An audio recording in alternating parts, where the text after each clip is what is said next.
आशा करता हूं आप सब बहुत अच्छे होंगे। मेरा नाम है सिद्धांत अग्निहोत्री। स्टडी ग्लोस पे आपका बहुत बहुत स्वागत है। जापान गायब हो जाएगा, ये प्रधानमंत्री फूमियो किशिडा ने बोला है। आप समझ रहे हैं, चौंकाने वाला बयान। जापान गायब हो जाएगा। हम बात करेंगे दोस्तों इस खबर की। पहले हम बात करेंगे अपने यूपीएससी के फाउंडेशन कोर्स की। मजा आ जाएगी आपको, क्योंकि हमने 2024 का नया बैच लॉन्च कर दिया है। अगर आप ऑप्शनल की तैयारी कर रहे हैं तो हिस्ट्री और पीएसआईआर ऑप्शनल भी हमने लॉन्च किया है। उसकी क्लासेस जो है वो चल रही हैं। तो अभी ऑप्शनल लेने का सबसे बढ़िया तरीका है, होली 25 कूपन कोड यूज करेंगे, आपको 25% ऑफ मिलेगा। और हमारा जो फाउंडेशन बैच है वो तो जबरदस्त है ही है। तो फटाक से कोर्स को अवेल करिए। भी फिल्म्स की क्लासेस भी चल रही हैं। तो हम एक एक करके सवालों को देखते हैं। सबसे पहले तो आपको बता दूं कि जो एडवाइजर हैं प्रधानमंत्री के फूमियो किशिडा ने, उन्होंने बोला है, मतलब वही प्रधानमंत्री एक तरीके से आप कह ही सकते हो कि भैया हमारा देश खत्म हो जाएगा अगर इस तरीके से लो बर्थ रेट रहेंगे। लो बर्थ रेट की वजह से प्रॉब्लम होगी। मसाको मोरी इंटरव्यू दे रहे थे। जापान ने अभी डेटा रिलीज किया है कि जो पिछले साल बच्चे पैदा हुए थे वो रिकॉर्ड लो है। और चाइना में भी यही दिक्कत है, रिकॉर्ड लो है। मतलब इससे ज्यादा, इससे कम बच्चे आज तक जापान में पैदा ही नहीं हुए। ठीक है ना। अब मतलब 7 साल, मतलब बहुत दिक्कत है। ठीक है। और अब इसी वजह से ही भाई, अगर बच्चे ही पैदा नहीं होंगे तो रिप्लेसमेंट रेट रहेगा नहीं। तो धीमे धीमे धीमे धीमे खेल खत्म हो जाएगा। ये चीज है। अब जैसे इटली, साउथ कोरिया, अमेरिका, इनके भी बर्थ रेट्स में डिक्लाइन हमको देखने को मिला है। तो जो डेवलप्ड कंट्रीज हैं वो आखिरकार ये प्रॉब्लम क्यों फेस कर रही हैं? सबसे बड़ा सवाल तो यही है। जो नेट एनुअल पॉपुलेशन चेंज है देश में, वो नंबर ऑफ बर्थ से ही कैलकुलेट किया जाता है। ठीक है। और जो माइग्रेट हो गए माइनस, यानी कि जैसे नंबर ऑफ बर्थ है जो माइग्रेट हो गए, माइनस जो नंबर ऑफ डेथ्स हुई हैं। ठीक है। और आउट माइग्रेशन। ठीक है। उसको सब्ट्रैक्ट करके, मतलब इनको सब्ट्रैक्ट करके आप नंबर ऑफ बर्थ, खैर मैथ्स जरूरी नहीं है, इतना समझिए कि नंबर ऑफ बर्थ डिक्लाइन पे है। ठीक है।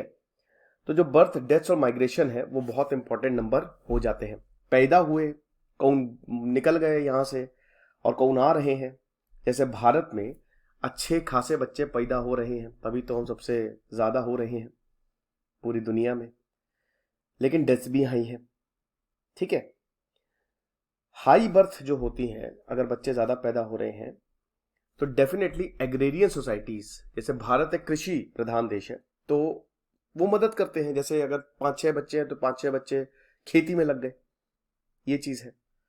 लेकिन अब बीमारियां भी बढ़ रही हैं, इंफ्रास्ट्रक्चर इतना नहीं है। आप देख ही सकते कितनी भीड़ है भारत में। सर्विसेज भी इतनी नहीं है, रोड्स, हॉस्पिटल, स्कूल। भाई जाहिर सी बात है, जितने बच्चे पैदा होंगे उतना बर्डन इकोनॉमी पे आएगा, है ना।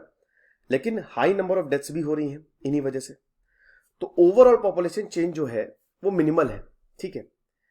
बेसिक सर्विस जो है वो ज्यादा लोगों को अवेलेबल, मतलब it should be available to more people. अब जो बर्थ है दैट रिमेन्ड हाई, तो पॉपुलेशन जो है वो जाहिर सी बात है बढ़ेगी ही बढ़ेगी। डेमोग्राफिक थ्योरीज ये कहती हैं कि जो एजुकेशन और प्रॉस्पेरिटी है, इसका मतलब यही है कि बर्थ लेवल लो ही रहेंगे। तो डेवलप्ड कंट्रीज में एजुकेशन है, वहां पे लोगों को पता है कि ज्यादा बच्चे पैदा करने से कोई फायदा नहीं है। समझ रहे हो। तो जो नेट चेंज है वो अगेन मिनिमल ही रहेगा।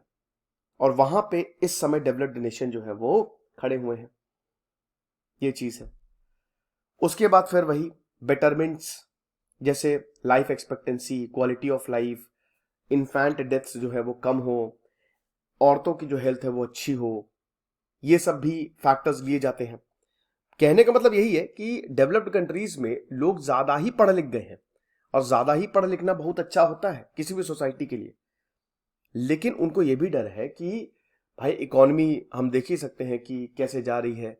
बच्चे पैदा करके क्या ही करेंगे इतने सारे। एक ही बच्चा, एक ही अच्छा या दो ही अच्छे, उससे ज्यादा अगर पैदा करेंगे तो हमारे पास अननेसेसरी बर्डन पड़ेगा।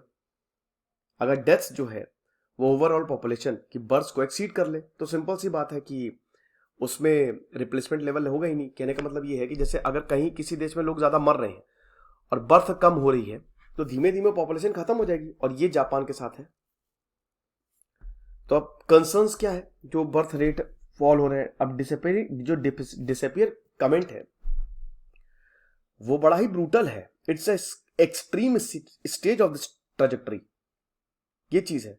लेकिन कुछ और इश्यू, सबसे पहले तो द फर्स्ट थिंग इज कि अगर जो ज्यादातर लोग हैं वो बूढ़े हो रहे हैं या रिटायर हो जाएंगे, तो ये वर्कफोर्स से निकल जाएंगे, बाहर हो जाएंगे। सबसे पहली तो टेंशन ये है। जो यंगर जनरेशन, उनको सपोर्ट करना पड़ेगा, है ना, जाहिर सी बात है। और अब क्योंकि देखिए यंगर जनरेशन जो है, मतलब जो इससे पहले वाली जनरेशन है, ठीक है, वो तो चली गई। प्रेजेंट जनरेशन जो है, अभी वाली जनरेशन, वो बच्चे पैदा कर नहीं रही है। इसका मतलब यही है कि ज्यादा टैक्सेस ज्यादा होंगे और पेंशन्स कम होंगी, यानी कि एक तरीके से प्रेजेंट जनरेशन की नीड्स के लिए ज्यादा कुछ होगा नहीं। वर्किंग एज पॉपुलेशन लगातार घटती जा रही है, यानी कि अगर घट रही है तो इसका मतलब जो एल्डरली है उनकी भी केयर सही से नहीं हो पाएगी। अगर चाइना की बात करें तो 1 चाइल्ड पॉलिसी के कारण वैसे ही मुश्किल हो गया है, ये चीज है।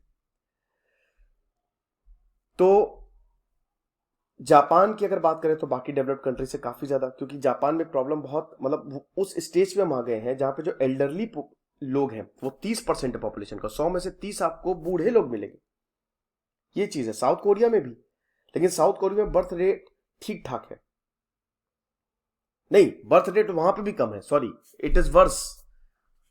दोनों ही देशों में इश्यूज जो है वो कॉमन। जैसे बहुत सारी जो यंग वुमेन्स है वो कहती हैं कि भैया देखो, पहली बात हमको शादी नहीं करनी है।